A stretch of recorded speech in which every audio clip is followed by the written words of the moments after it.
আসসালামু আলাইকুম এভরিওয়ান।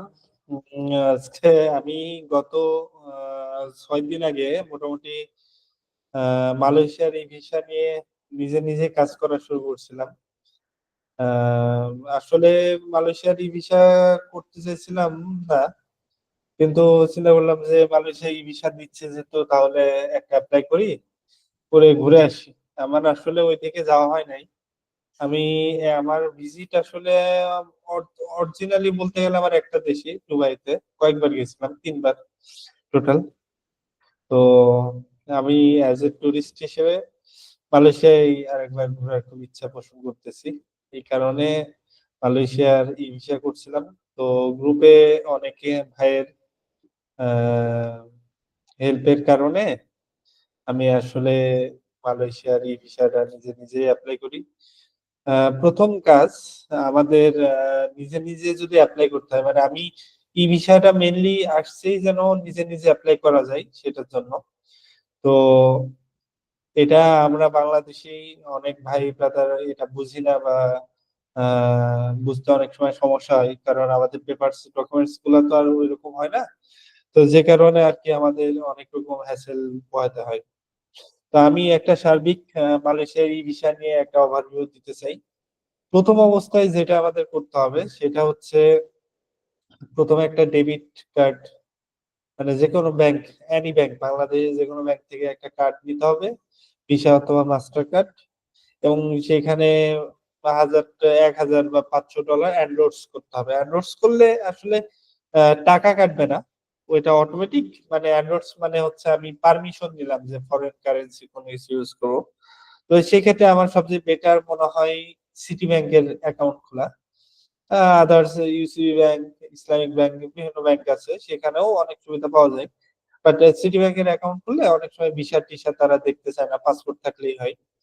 তো যেহেতু আমরা ট্যুরিস্ট, আমাদের পাসপোর্ট থাকবেই। পাসপোর্ট, তারপরে আমার যে কার্ড, অ্যাকাউন্ট করলাম, অ্যাকাউন্ট খোলার পর কার্ডে অ্যাপ্লিকেশন করলাম, এন্ডোর্স করলাম, ব্যাস শেষ। এন্ডোর্স করার পরে অ্যাপস থেকে আমার ফরেন পার্টটা ওপেন করে নিতে হবে, বা তাদের কাস্টমার কেয়ারে ফোন করে ফরেন পার্ট ওপেন করতে হবে। এরপরে আসে আমরা হচ্ছে কোথায় কি করবো এগুলা নিয়ে আমরা একটু কথা বলে আসেন। প্রথম অবস্থায় আমাদের আহ প্রথমে গুগলে যাবেন, মালয়েশিয়া ই ভিসা। তারপরে এই যে এখানে অনেকগুলো আসে, বাট আপনি দেখে দেখেন মালয়েশিয়া ই ভিসা imi.gov.my, এই সাইটে ঢুকতে হবে। তো এই সাইটে আবার ব্যাপারটা হচ্ছে, এই সাইটে জেনারেলি শুক্র থেকে শনি, শুক্র শনি অফ থাকে। আর রবিবার থেকে বৃহস্পতিবার পর্যন্ত সকাল 9টা থেকে বিকাল 5টা পর্যন্ত এই সাইটে আসলে কাজ করা যায়। তো আমি যেহেতু ভিডিওটা রেকর্ড করছি 6টার পরে, তো আমি ডিটেলস এখান থেকে আমি দেখাতে পারবো না। তারপর আমি প্রথম কাজ, মানে আমাদের এই সাইটে ঢুকলাম, ঢুকার পরে প্রথম কাজ হচ্ছে অ্যাপ্লাই নাও, নিউ অ্যাপ্লাই, এখানে ক্লিক করা। এখানে ক্লিক করার পর প্রথমে গিভেন নেম, ইওর নাম, তারপর ফ্যামিলি, শিওর নাম, ন্যাশনালিটি, এগুলা অ্যাজ ইউজুয়াল যে যা আছে তা ফিল আপ করতে হবে। তারপরে জিমেল এবং পাসওয়ার্ড দিয়ে একটা অ্যাকাউন্ট খুলতে হবে। ঠিক আছে, অ্যাকাউন্ট খোলার পর ভেরিফিকেশন কোড হয়তো আসবে। ভেরিফিকেশন কোড আসার পরে আমার অ্যাকাউন্টটা যখন ওপেন হয়ে যাবে, ওপেন হওয়ার পরে দ্যাটস ইট, তারপর আর কোনো কাজ নাই। তারপরে যে কাজ সেটা হচ্ছে লগ ইন। লগ ইনে ক্লিক করতে হবে। লগ ইনে ক্লিক করার পরে একটা ড্যাশবোর্ড আসবে, আমি সেটা এখন এই মুহূর্তে দেখাতে পারছি না। তবে আমি চেষ্টা করতেছি যেন আমি দেখাতে পারি। ঠিক আছে, তো আমি একটু দেখানোর চেষ্টা করি। দাঁড়ান, ওয়েট, আমার সবকিছু গোছানো নাই। তো ওইখানে যে প্রথমে ওইখানে লগ ইন করার পর অ্যাপ্লাই নিউতে ক্লিক করতে হবে। অ্যাপ্লাই নিউতে ক্লিক করার পর এখানে ট্যুরিজম ফার্স্ট, প্রথম যেটা সেটাতে ক্লিক করতে হবে। করার পরে একটা পেজ আসবে। তো পেজ আসার পরে ওইখানে প্রথমে ছবি আপলোড দিতে হবে, পাসপোর্ট অ্যাজ ইউজুয়াল, পিছে সাদা হোয়াইট ছবি আপলোড দিতে হবে।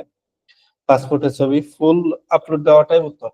পাসপোর্টের তো 2 পেজ থাকে মেনলি, তো এখানে দেখায় 1 পেজ, বাট আমার মনে হয় যে 2 পেজ আপলোড দেওয়াটাই উত্তম। 2 পেজই আপলোড দিবেন আর কি, কারণ 2 পেজ আপলোড না দিলে ওরা রিকোয়ার্ড ডকুমেন্টসে যে আবার ওই পাসপোর্টের ছবি টবি চাই। তো এরপরে একটা ফর্ম আসবে, ফর্মটা টোটালটা পূরণ করবেন। করার পরে মেইনলি আমাদের জানার যে বিষয়টা, সেই জিনিসটা আমি আপনাদের বলতেছি যে কি কি ডকুমেন্টস আমার আপলোড দেওয়া লাগে। মেইনলি আপনি কি কি ডকুমেন্টস আপলোড দিচ্ছেন তার উপর বেস করে আপনার ভিসা হবে নাকি হবে না এটা ডিপেন্ড করে। তো আমি লগ ইন করার চেষ্টা করি, লগ ইন এখন করতে পারবো না, এটা একটা সিস্টেম, এখানে আমি লগ ইন আসলে করতে পারবো না। আমি করতে পারলে হয়তো ভালো হতো, বাট করতে পারবো না, হ্যাঁ এখন সম্ভব না। তো সেকেন্ড যে বিষয়, যে ডকুমেন্টস এর বিষয়ে কথা বলি, ডকুমেন্টস এর বিষয়ে অনেক কোশ্চিন থাকে যে ভাই কোথায় থেকে আপলোড দিব, কোথায় কি করব, কি বিষয়, ঠিক আছে, অনেক কোশ্চিন থাকে।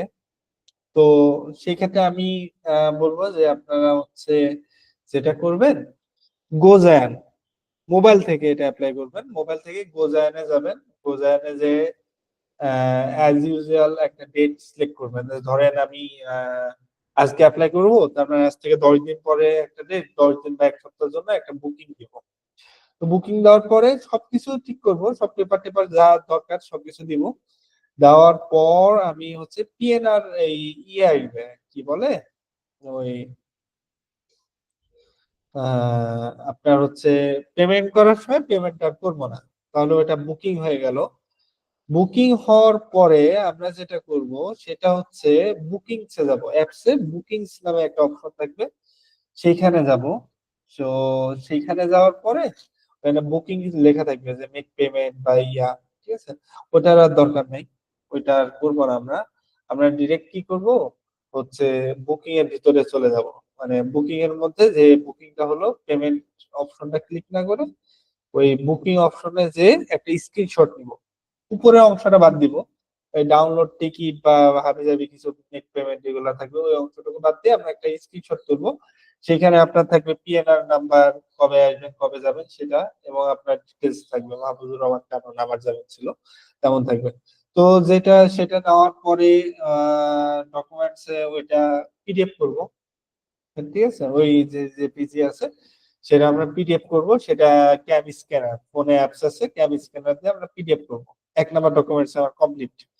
তারপরে আমার ডকুমেন্টস এর নেম আমরা চেঞ্জ করব, ফাইল ম্যানেজার থেকে ডকুমেন্টস এর নামটা চেঞ্জ করে লিখলাম ফ্লাইট টিকিট, মানে কোনো স্পেস স্পেস দেব না বা কোনো সাংকেতিক না, ফ্লাইট টিকিট মানে কোনো স্পেস ছাড়া ফ্লাইট টিকিট ডট পিডিএফ লিখে সেভ করবো।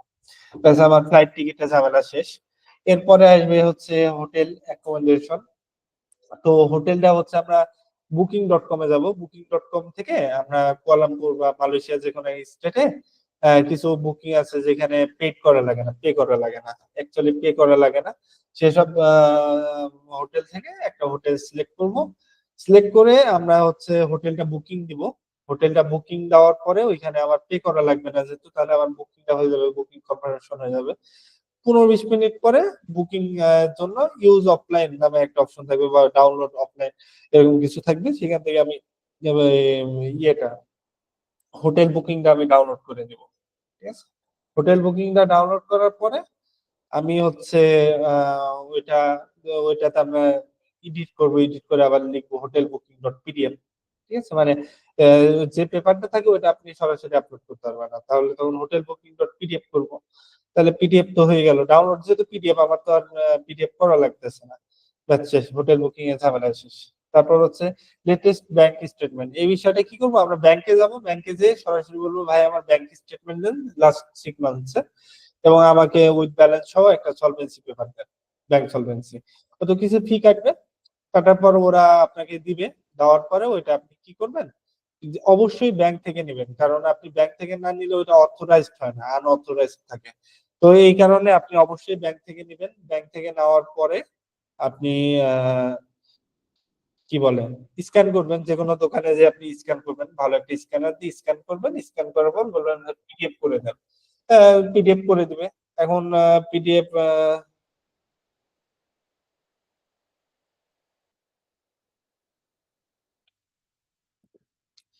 পিডিএফ করার পরে হচ্ছে ওয়েট, এক্সটেন্ড করতে হবে আমার, এটা মনে হয়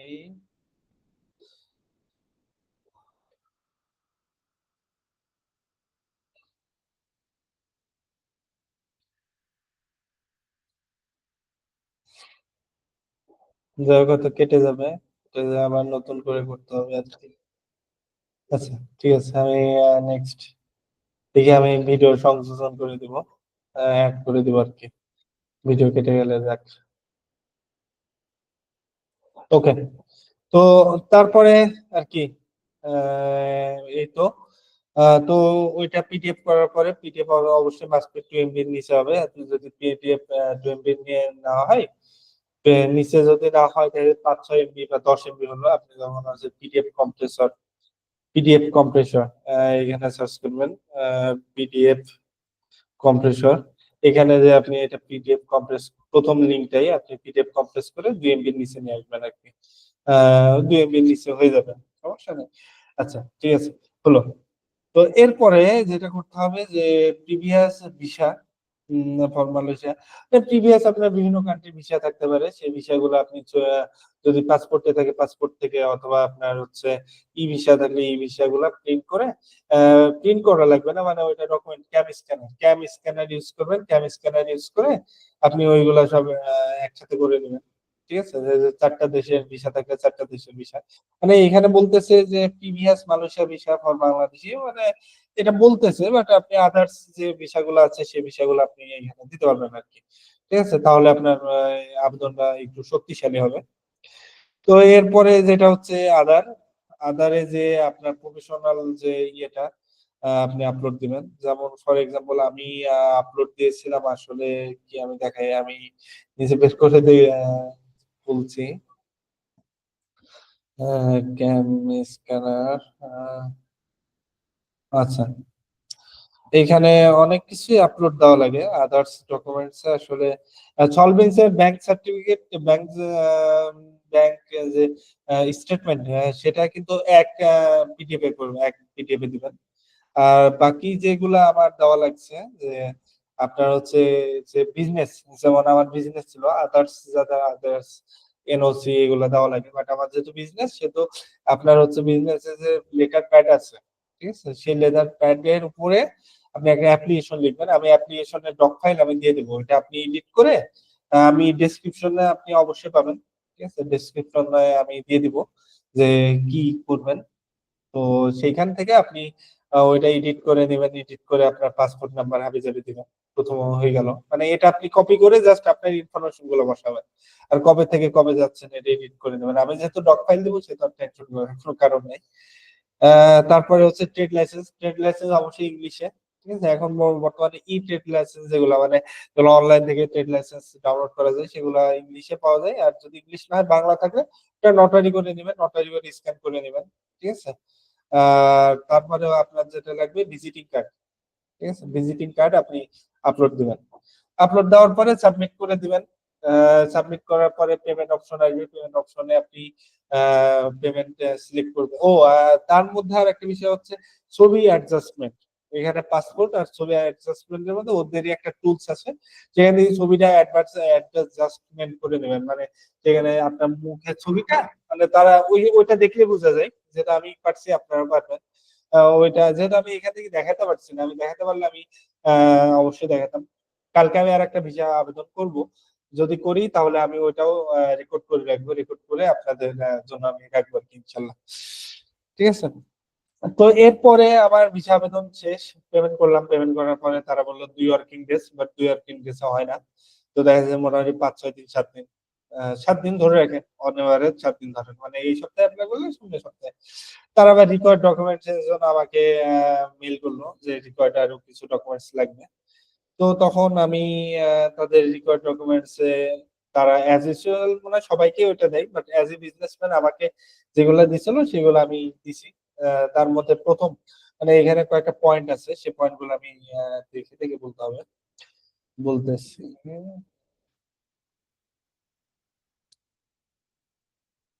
আমার এখানে সংযুক্ত যত রকম ফাইল দেওয়ার দরকার আমি নিচে কমেন্ট বক্সে আমি দিয়ে দেবো, ইনশাল্লাহ। ঠিক আছে, এটা নিয়ে টেনশন করার কোনো কারণ নেই, ইনশাল্লাহ আমি আমার মতো দিয়ে দিব।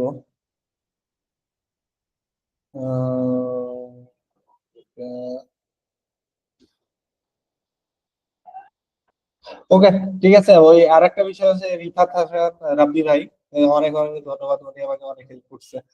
আরেকটা ভাই আছে যে আমাকে সবচেয়ে বেশি হেল্প করছে, সেটা হচ্ছে শফিক লিটন ভাই। লেটারটা মেনলি উনি আমাকে দিয়েছিল। তো এটা থেকে আমি উপকৃত হয়েছিলাম। লেটারের ব্যাপারে তো আমি বুঝতাম না। লেটারটা আপনি হচ্ছে ডক ফাইল, যেহেতু ডক ফাইল থেকে আপনি কম্পিউটার দোকান থেকে আপনি করতে পারবেন। আমি নিজেই করছিলাম অ্যাপস দিয়ে।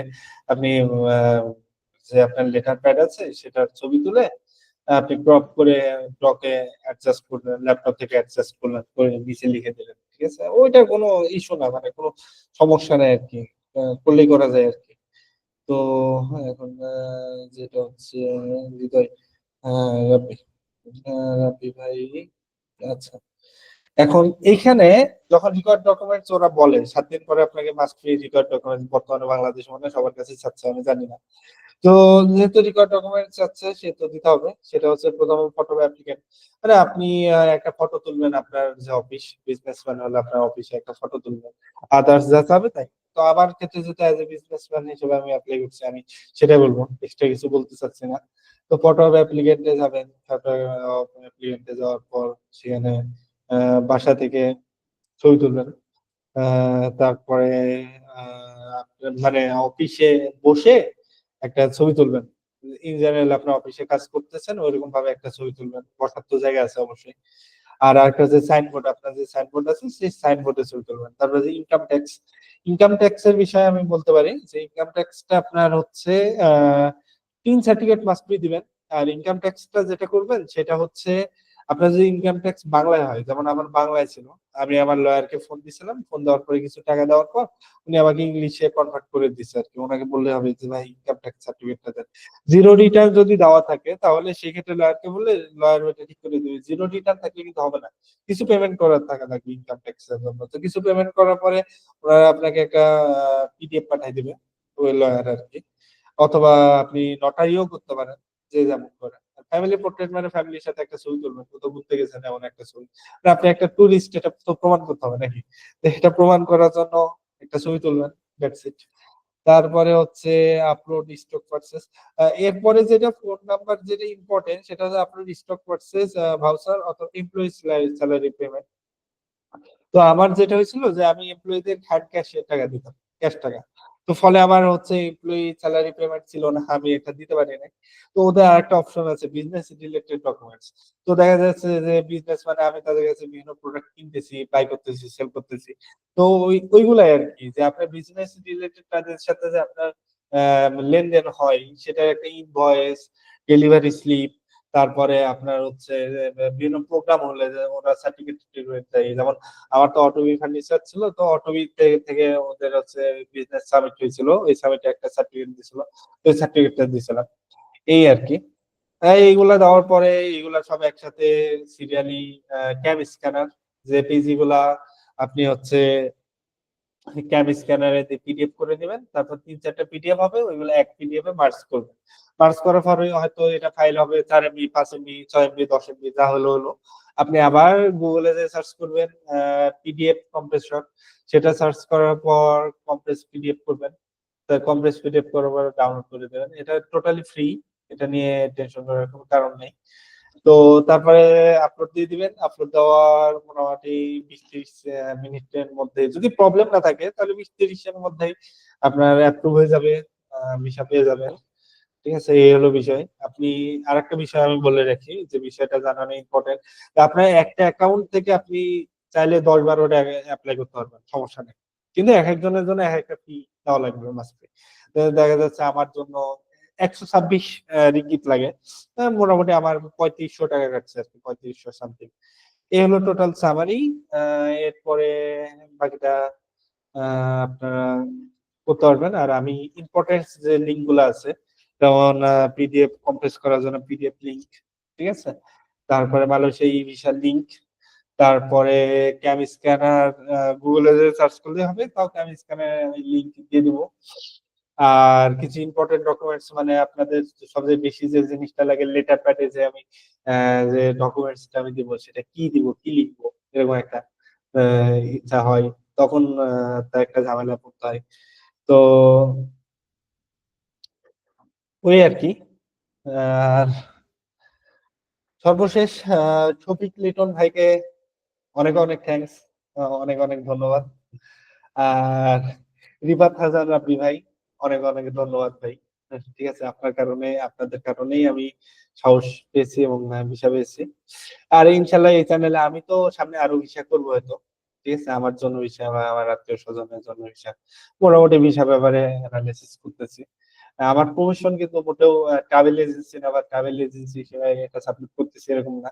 মানুষের উপকারের জন্য এবং কম খরচে, যেমন ভিসা করতে 35 জায়গায় অনেকে 4,000, 5,000, 6,000, 7,000 টাকা নেয়। অনেক স্টুডেন্ট থাকে যাদের জন্য এটা অনেক কঠিন হয়ে যায়। বা ধরেন যে ভিসা অ্যাপ্লিকেশন করছে সে কি ফাইল আপলোড দিছে এটা আমিও জানি না, বা যে অ্যাপ্লাই করতে, যার জন্য অ্যাপ্লাই করতে সেও জানে না। পরবর্তীতে কোনো ইস্যু হলে সেটা কিন্তু সমাধান করা যায় না, বাট নিজে নিজে অ্যাপ্লাই করলে সেটা সমাধান করা যায়। তো আমার জন্য দোয়া রাখবেন, এই আর কি। ওকে, ধন্যবাদ, আল্লাহ হাফেজ।